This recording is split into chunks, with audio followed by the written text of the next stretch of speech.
This is The Week in Addiction Medicine, a podcast resource of timely news and top stories brought to you by the American Society of Addiction Medicine, ASAM. Today is Tuesday, August 4th, and I'm Zach Caruso. Our lead story this week is in SAMHSA and is titled 2025 National Survey on Drug Use and Health.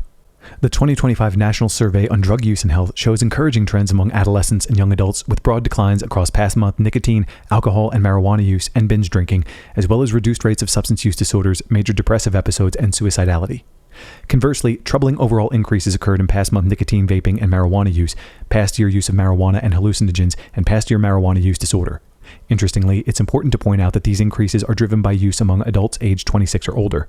For each of these indicators, use among adults 26 or older all increased, whereas use among youth 12 to 17 and young adults age 18 to 25 either declined or remained stable. Furthermore, while youth mental health improved, suicide indicators among adults aged 26 to 49 and 50 plus rose between 2021 and 2025. These findings highlight the importance of ensuring a lifespan approach to suicide prevention and mental health promotion and treatment initiatives, including incorporating age-related changes in physical abilities and social environments into prevention strategies. Next is an article in Addiction and is titled Alcohol Consumption and Cognitive Function, a Systematic Review and Dose-Response Meta-Analysis of 20 Cohort Studies. There's evidence that alcohol consumption may be linked to cognitive function, potentially protective at low amounts and negative effects at higher amounts, but results of prior studies have been mixed. Researchers conducted a systematic review and dose-response meta-analysis to assess association between alcohol consumption and cognitive function, including minimal cognitive impairment. Researchers identified a weak inverted J-shaped association, but the test for nonlinearity was not statistically significant.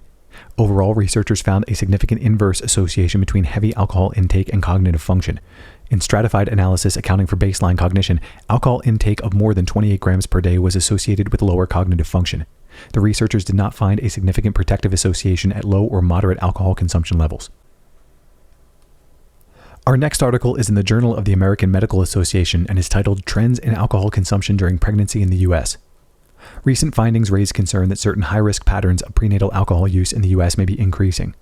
This repeated cross-sectional analysis examined trends and correlates of current alcohol use, binge drinking, and heavy drinking among pregnant individuals in the U.S. from 2011 to 2024. Researchers found that during this period, the prevalence of current alcohol use, binge drinking, and heavy drinking each increased, with possible stabilization in more recent years but no clear reversal of overall upward trends. Because no amount of alcohol is established as safe during pregnancy, these increases across all drinking patterns are concerning. Our next article is in Medical Care and is titled Continuity of Medications for Opioid Use Disorder in States with and Without Medicaid Prescription Cap Policies. Medications for opioid use disorder are still underutilized among those with OUD, and cost can be a significant barrier.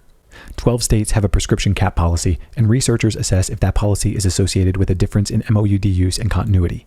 Researchers define treatment discontinuity as at least a 7-day gap in medications in a 180-day follow-up period.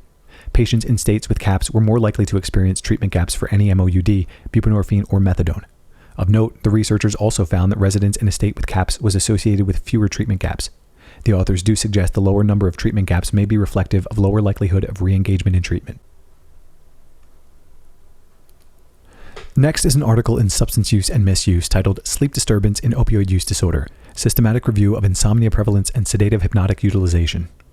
Researchers performed a systematic literature review to investigate insomnia in people with OUD. A total of 37 studies met inclusion criteria. Using the Insomnia Severity Index, the prevalence of insomnia in OUD ranged from 21% to 88%. Using the Pittsburgh Sleep Quality Index, prevalence of insomnia in OUD ranged from 70% to 83%. Sedative hypnotics produced limited sleep benefits, and regular benzodiazepine use was strongly associated with overdose. However, insomnia itself was a predictor of relapse and overdose. Other commonly used treatments include antidepressants, anticonvulsants, and mood stabilizers. Mirtazapine increased sleep efficiency. There's recent evidence that orexin receptor antagonists may improve sleep and not adversely affect OUD outcomes. Next is an article in Proceedings of the National Academy of Sciences of the United States of America titled Severe Floods Increase Long-Term Opioid Overdose Mortality.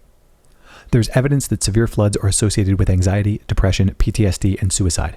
This study included 219 rural counties in Appalachia, 118 of which had severe floods between 2000 and 2017. Counties had similar overdose deaths or ODDs initially.